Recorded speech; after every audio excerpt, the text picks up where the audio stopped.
I never thought a tailored blazer could cost me everything. It was a Tuesday. I had just closed the biggest deal of the quarter, one that pulled our agency out of red for the first time in months. I walked into that morning meeting with the same confidence I always had: polished, prepared, professional.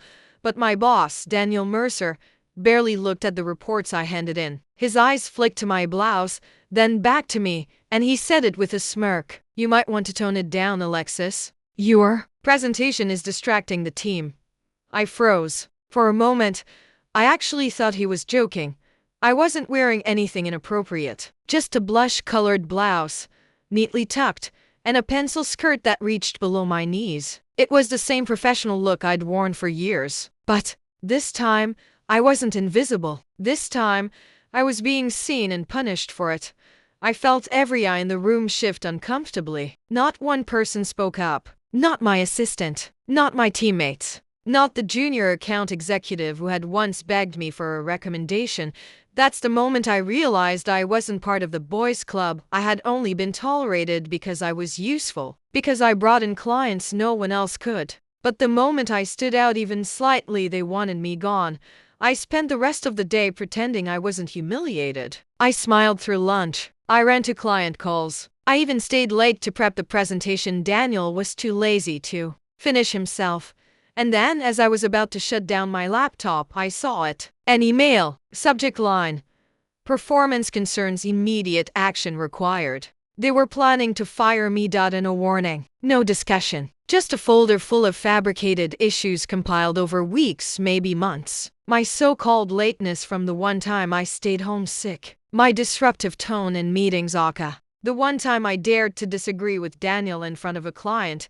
I sat in my car that night, parked under the flickering garage lights, my hands shaking around the steering wheel. I wasn't crying. Not yet. I was stunned. But underneath that, a fire started to build. They wanted to erase me quietly. They were about to learn that I don't go quietly. I never thought a tailored blazer could cost me everything. It was a Tuesday. I had just closed the biggest deal of the quarter, one that pulled our agency out of red for the first time in months. I walked into that morning meeting with the same confidence I always had: polished, prepared, professional. But my boss, Daniel Mercer, barely looked at the reports I handed in. His eyes flicked to my blouse, then back to me, and he said it with a smirk. "You might want to tone it down, Alexis. Your presentation is distracting the team." I froze. For a moment, I actually thought he was joking. I wasn't wearing anything inappropriate, just a blush-colored blouse, neatly tucked, and a pencil skirt that reached below my knees. It was the same professional look I'd worn for years. But this time, I wasn't invisible. This time, I was being seen and punished for it.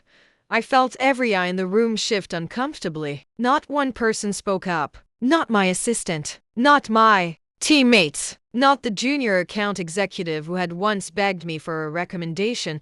That's the moment I realized I wasn't part of the boys' club. I had only been tolerated because I was useful, because I brought in clients no one else could. But the moment I stood out even slightly, they wanted me gone. I spent the rest of the day pretending I wasn't humiliated. I smiled through lunch. I ran to client calls. I even stayed late to prep the presentation. Daniel was too lazy to finish himself. And then, as I was about to shut down my laptop, I saw it. An email. Subject line: performance concerns, immediate action required. They were planning to fire me. And a warning. No discussion. Just a folder full of fabricated issues compiled over weeks, maybe months. My so-called lateness from the one time I stayed home sick. My disruptive tone in meetings. The one time I dared to disagree with Daniel in front of a client. I sat in my car that night, parked under the flickering garage lights, my hands shaking around the steering wheel. I wasn't crying. Not yet. I was stunned. But underneath that, a fire started to build. They wanted to erase me quietly. They were about to learn that I don't go quietly. The first thing I did after walking out of Mercer and Finch was buy a cup of overpriced coffee from the cafe across the street. I sat by the window, watching the office tower I had just exited. It looked smaller, somehow less intimidating. Maybe because now I knew what it was built on: arrogance, sexism, and the illusion of control. My hands trembled, not from fear, but adrenaline. I wasn't scared anymore. I was awake. I called my sister Lana. "You okay?" she asked. I told her everything. Not the polished version, the real one. The months of gaslighting. The moments I shrunk myself just to be tolerated. The night I cried in my car after Daniel told me to smile more during pitches. Lana was silent for a beat. "Then burn it down," she said. "Start your own thing. Make it 10 times better. I'll help." She was a designer. Talented. Overworked. Underpaid. And ready. We called it Rivera & Co. Minimalist. Powerful, direct. We built a brand that felt like defiance in Helvetica. A brand that didn't ask for permission. Within the first week, I registered the business, opened a business bank account, and leased a tiny 2-room office downtown. It wasn't much, but it was mine. Tara from marketing texted me late one night. "He's replacing you with some intern. Says she's less distracting. Thought you should know." I replied, "Coffee soon." We met the next day. She didn't even hesitate. She handed me a USB drive, internal docs, project reports, memos, everything I needed to understand how Mercer and Finch really ran their clients. She looked me in the eye. "I'm not doing this for revenge. I'm doing this because you built half their success, and they acted like you were just a pretty backdrop." By week 3, Kevin emailed me from a burner account. He was still terrified of being found out, but he offered his help off hours. Data reports, ad metrics. He said working with me felt like the first time his voice mattered. Clients were next. I reached out with care. No pitch, no sales talk. Just, "Hey, I'm not with Mercer and Finch anymore. If you ever want to chat over coffee, I'd love to hear how things are going." 4 replied. 2 booked meetings. 1 signed a contract. His name was Darren, VP of Marketing at a fashion startup I had landed back in my early years. He remembered how I stayed late every Friday to get their campaign right. He didn't ask for numbers. He asked for trust. And I gave him a plan that made Mercer and Finch look like amateurs. By month 2, Rivera & Co. had 4 clients, 2 employees, and a waiting list. But I wasn't done. Because revenge wasn't just about success. It was about making sure they saw it. So I booked a panel spot at the upcoming Brand Evolution conference right next to Mercer and Finch. I paid for the biggest digital display I could afford. And when Daniel walked past our booth and saw my name in bold black letters, he paused, and for the first time, he looked small. Just like that office building. Just like every man who ever told me I was too much. It started with an anonymous email. Subject line: "You should know WH80 he's really done." Attached were screenshots. Dozens of them. Slack messages. Internal complaints. HR reports that had magically disappeared. Each one painted a pattern. Daniel wasn't just sexist, he was predatory. One message was from a junior designer I remembered, Leah. She had once shown me bruises on her wrist and then laughed it off like it was her fault for being clumsy. Another report came from Sam, the data analyst who left after only 3 months. She wrote, "He invited me to a private brainstorming session at his apartment. When I refused, he froze me out of every major project. The dots weren't just connecting, they were blinking red. I spent an entire weekend reading, cross-referencing, building a timeline. When I called Lana, my voice shook. This is bigger than me getting fired." She didn't miss a beat. "Then let's make it public." We created a secure portal on the Rivera & Co. website. A whistleblower submission box. Anonymous. Encrypted. We called it the Wall, a space where people could finally be heard. Within 24 hours, we had 17 submissions. Most came from women who had worked under Daniel, but a few were from men who had watched it happen and been too afraid to speak. Some were heartbreaking, others enraging. One said, "I reported him in 2019. HR told me to be more professional and reassigned me. I left the industry after that. I knew what had to be done, but I didn't want a scandal. I wanted a reckoning. So I reached out to someone I hadn't spoken to in years, Clara Jennings, an investigative journalist who once exposed an entire venture fund for covering up abuse. She owed me a favor. I sent her everything. She didn't hesitate. If this is real and it looks real, this is a feature story, maybe bigger." Within a week, Her article dropped. The toxic man behind Mercer and Finch. It went viral in less than 12 hours. Thousands of shares, hundreds of comments, hashtags, screenshots, women tagging other women.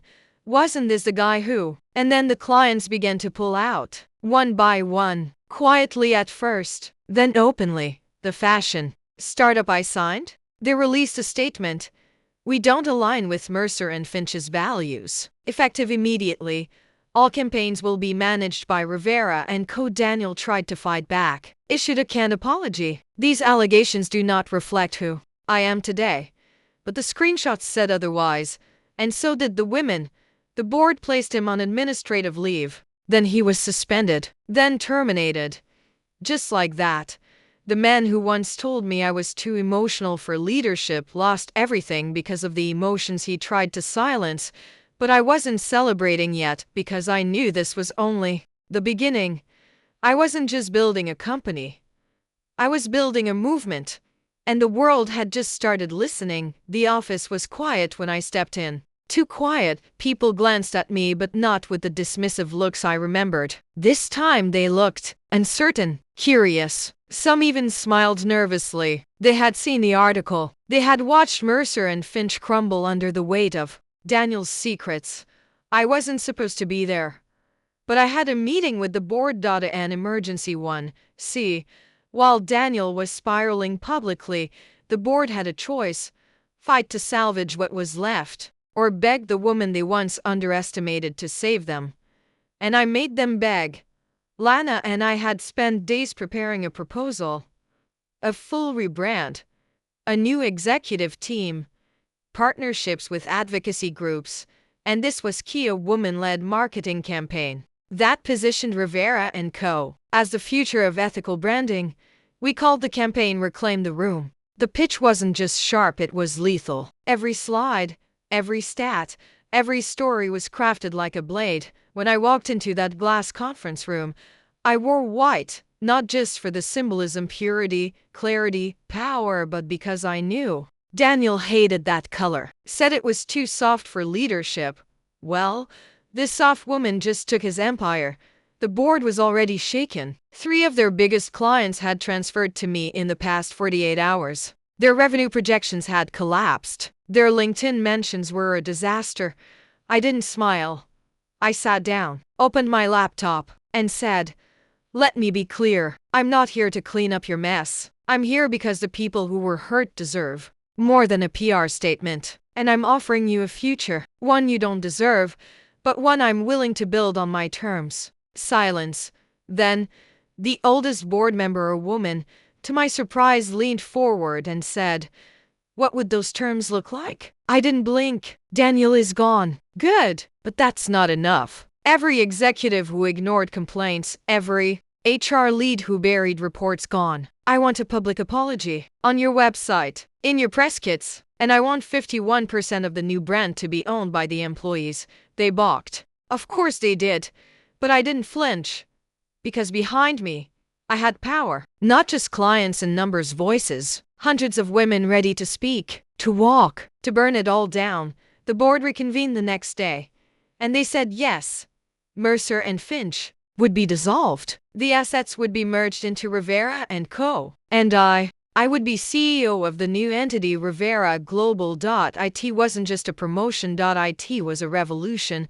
But I still had one final call to make, because while Daniel had lost his job, I wasn't done with him yet. Not until he understood what it meant to be erased by the very woman he tried to bury. Daniel hadn't answered any of my messages. Not the polite ones. Not the legal ones. Not the final one.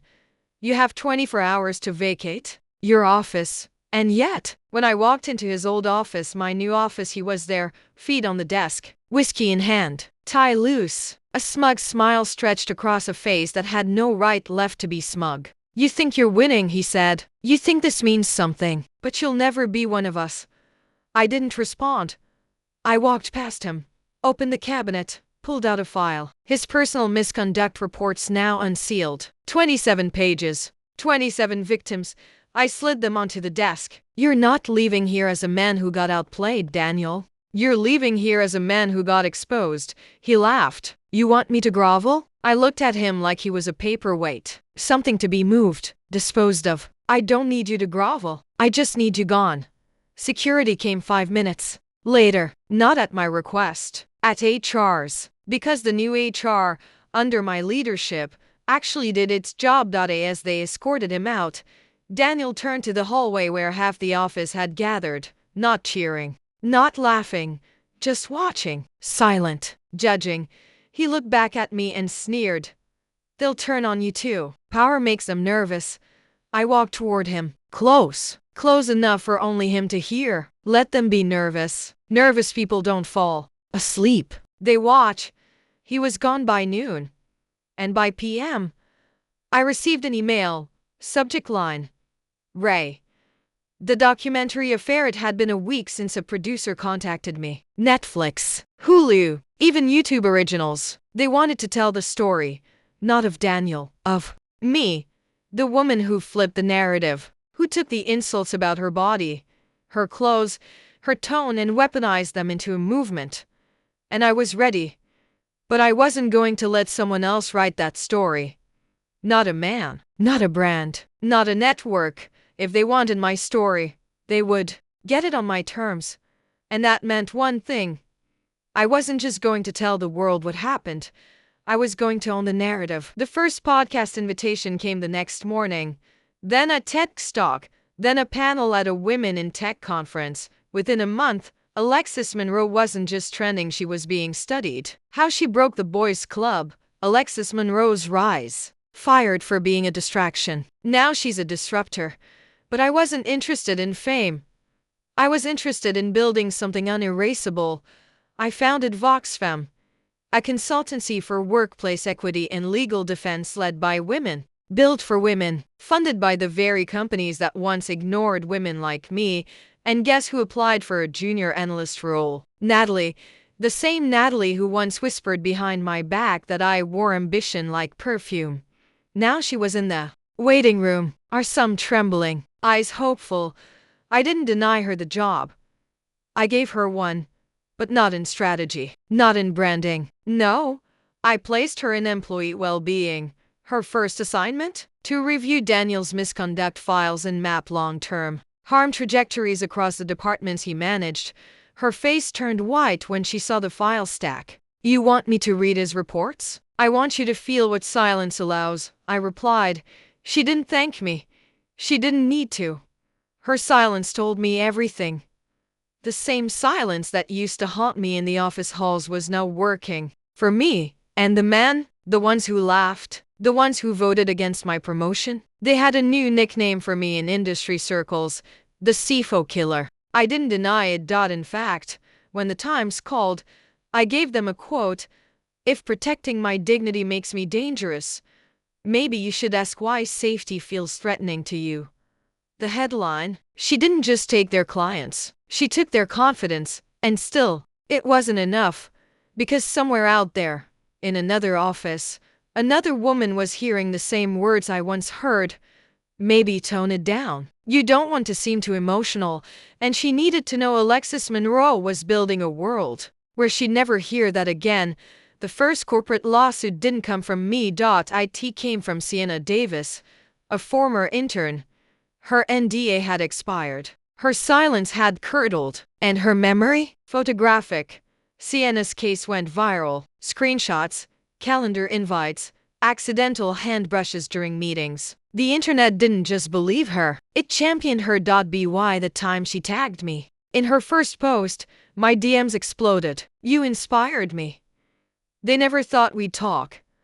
Thank you for making it safe to speak. What had started as a personal act of vengeance had become a blueprint for corporate reckoning. Then came the whistleblowers, accounting fraud, unpaid overtime, soft quotas for hiring visually pleasant women in client-facing roles. Daniel's emails were everywhere. He tried to deny them on LinkedIn, but then someone published a recording. His voice, crystal clear. We can't put Alexis in front of the client. It's like asking them to stare at a protest. That was the death blow. Investors withdrew. Clients ghosted. And then the board met without him. The press release was quiet, sterile, predictable. Daniel Reese has stepped down to pursue other opportunities. But we all knew the truth. He was pushed, and I wasn't done, because I remembered how they looked at me in that HR room, how they measured my neckline, not my numbers. So I bought the ad space next to their crumbling headquarters, a giant billboard. My face, my words. You told me I was too much. I decided you were too little. Sienna cried when she saw it. Natalie took a selfie. Even Forbes ran it in a feature.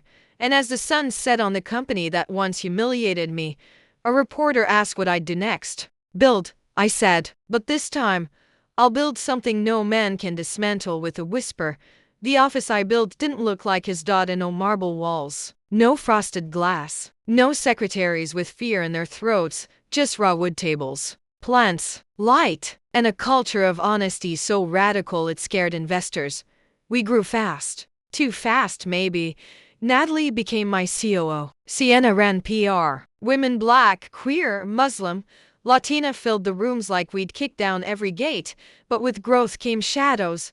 I started getting anonymous calls, not threatening, probing. How does it feel being the poster girl for vengeance? Do you think you're better than the system, Alexis? What if you've just become another kind of tyrant? I laughed them off, at first, but at night, I would stare at the ceiling wondering, was I building something new or just repainting the old power in softer tones? Then came the email from a woman I didn't know. Subject line: "You're my Daniel."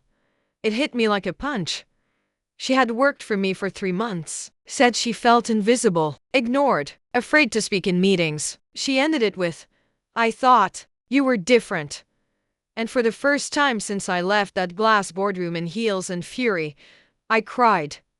Not for them, not for what they did, for what I might be becoming. That night, I walked into the office at 2 a.m. and deleted the pitch deck for our Series B funding. We weren't ready. Not to scale, not if scaling meant silencing. The next morning, I held a full team meeting. No slides, no announcements. Just truth. If I've failed you, say it. If I've made you feel small, tell me. We don't protect egos here. We protect people. Some cried, some spoke, some quit. But those who stayed, they didn't follow me. They walked with me. And that was the first day I stopped being driven by rage and started being led by purpose. I didn't know his company was struggling until I saw the LinkedIn post, proud to welcome new leadership to help guide us through challenging transitions. New leadership? He was being replaced. A decade of arrogance crumbling into a quiet shuffle out the back door. But it wasn't enough. Not for me. Not after what he said that day in front of everyone about my body being too distracting. I needed him to see me. Not just as the one he fired, as the one who thrived. We were bidding for the same client, a major tech conglomerate, looking to completely rebrand. The presentation would be public. The final pitch, live streamed. And I was invited. Our teams would go back to back. The boardroom was colder than I remembered. He walked in wearing that same smug half smile. Only now, it didn't sit right. It looked like a man who was trying to remember what it felt like to be feared. I didn't flinch. I didn't even blink. My team started the presentation. But I changed the ending live. We're not offering you better numbers. We're offering you a better culture. A team that doesn't just meet diversity quotas, we are diversity. And we don't just say we listen, we're built on voices that were never supposed to be in this room. Silence. Then applause. They chose us. He didn't say a word, just packed his laptop. Eyes hollow. As I walked past him, I stopped just for a breath and whispered, "Still distracting?" He didn't answer. He didn't have to. The room already had. I didn't just win the pitch. I won the narrative. Suddenly, my name was showing up on panels, on Forbes articles, on every top 40 under 40 list. Not because I looked the part, but because I rewrote the part. My team grew fast. People, especially women, especially queer women, especially Black women, wanted in, not because of a paycheck, but because they saw what I stood for. A world where you didn't have to shrink to fit in. And I made sure to remember everyone who told me I was too much. Too bold, too ambitious, too visible. Their silence was now deafening.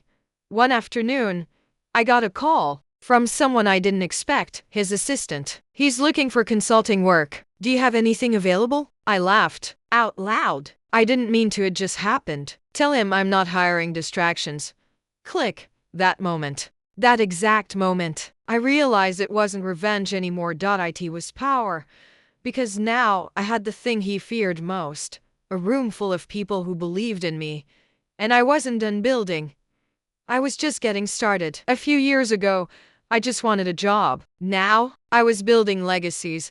I stood in front of the newest hires at my firm, 72 women, all from different backgrounds, all brilliant in their own way. Some wore headscarves. Some were openly queer. Some had children in the back of the room, and none of them apologized for who they were. I didn't ask them to. I walked them through the vision. We don't just do business here. We set standards. We create space. They weren't here to fit into someone else's mold. They were here to destroy it. And the industry was finally taking notice. At the Global Media Summit, I was asked to speak not about my revenge story, but about building inclusive power structures. What do you say to young women who are told they're too much? I smiled. Good. Be too much. Be so much they have to rewrite the rules just to keep up with you. After the panel, someone approached me. She was 22, nervous, holding a notebook. I've been following your story since the day you walked out of that boardroom, she said. You're the reason I didn't quit. You're the reason I applied here. I hugged her tight. That moment was bigger than any deal, any headline, any dollar amount. Because power, real power, was never about revenge. It was about replacing fear with belief. And now, I was building a world where that belief didn't have to be rare. They said I was too much, too loud, too soft, too sexy, too angry, too female. They were right. I was too much for them and exactly enough for what I was about to build. 1 year after launching my firm, we landed a contract that once belonged to my old company. It was their crown jewel. Now it was ours. When I walked into that pitch room, I didn't wear beige. I wore red.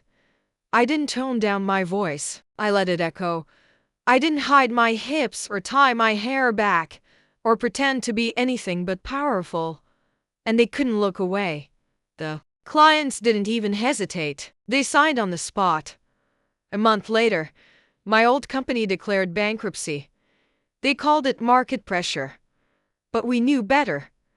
They couldn't survive without the people they'd pushed out. They couldn't thrive without the voices they silenced. And me? I didn't just get justice. I became a symbol. I was invited to speak at universities, featured on magazine covers, turned into a case study for every business school with a spine. But none of it compared to what happened that rainy Tuesday afternoon. A girl, maybe 13, stopped me on the street. She looked up and asked, "Is it true you fired your boss?" I smiled. "No, sweetheart. I replaced him." She grinned and whispered, "I'm gonna do that too." That was it. Not revenge. Not victory. Legacy.